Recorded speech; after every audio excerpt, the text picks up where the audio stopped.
The video that went viral was an accident. This is not the final look, guys.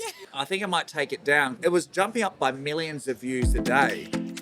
Welcome to the World of L'Oreal Professional Products podcast. Each episode brings you exclusive conversations with industry-leading artists, salon owners, educators, and innovators from across the professional hair community. From business growth and education to creativity, trends, and career inspiration, we'll take you behind the scenes with the people shaping the future of our industry. Thanks for joining us. Let's dive into today's episode.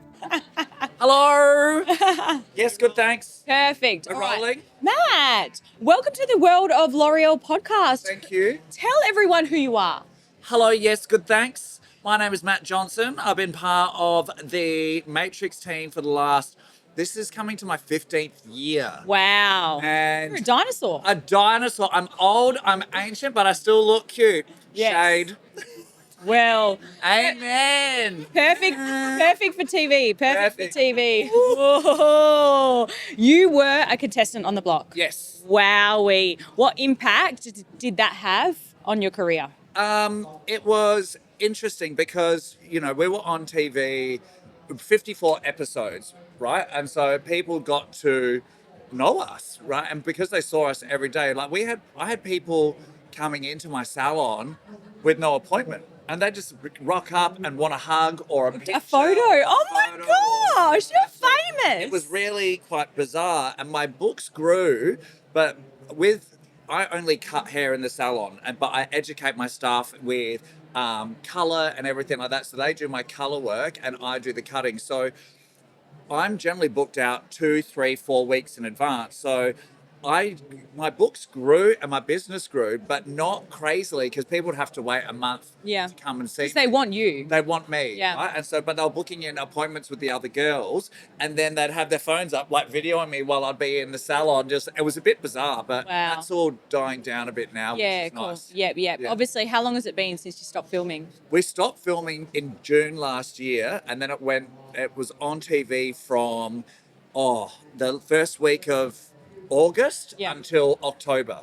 Yeah. Well, I've watched the show, and What did you think? I watched you, and you were me and my husband's favourite. Oh, thank It you. must have been because you're a hairdresser or something. Oh, do you know what? Well, that's the thing. Like a hairdresser and a barber, we had no idea what we were doing, but we ended up using some of our skills and that sort of thing we ended up on our first. It was like second day on the show.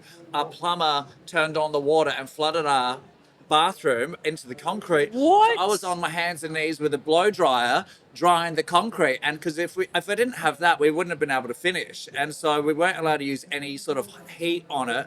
So we just did, took our dryer. Wow, that is So just, thank God. that's crazy. And I have actually, believe it or not, I know it doesn't look like it, but I've actually entered the block. Oh. Yeah, and now seeing you guys on there Yeah. with no experience, me and my husband Yeah. don't have any experience. We want to keep entering because we see you guys, and you guys were fantastic. Well, thank you so much. I really appreciate that. We loved it.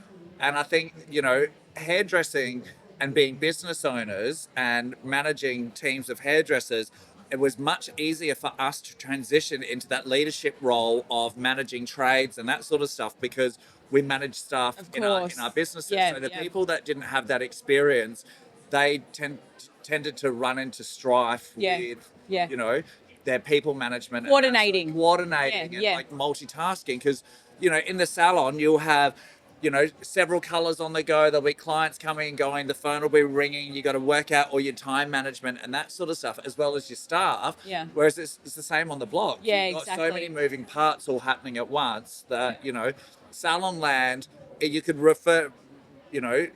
relate a lot of your skills on the show to actually salon land. Yeah, fantastic. That's awesome. So let's talk a little bit about hair. Yes. So specifically your Croc and Bush inspired hair.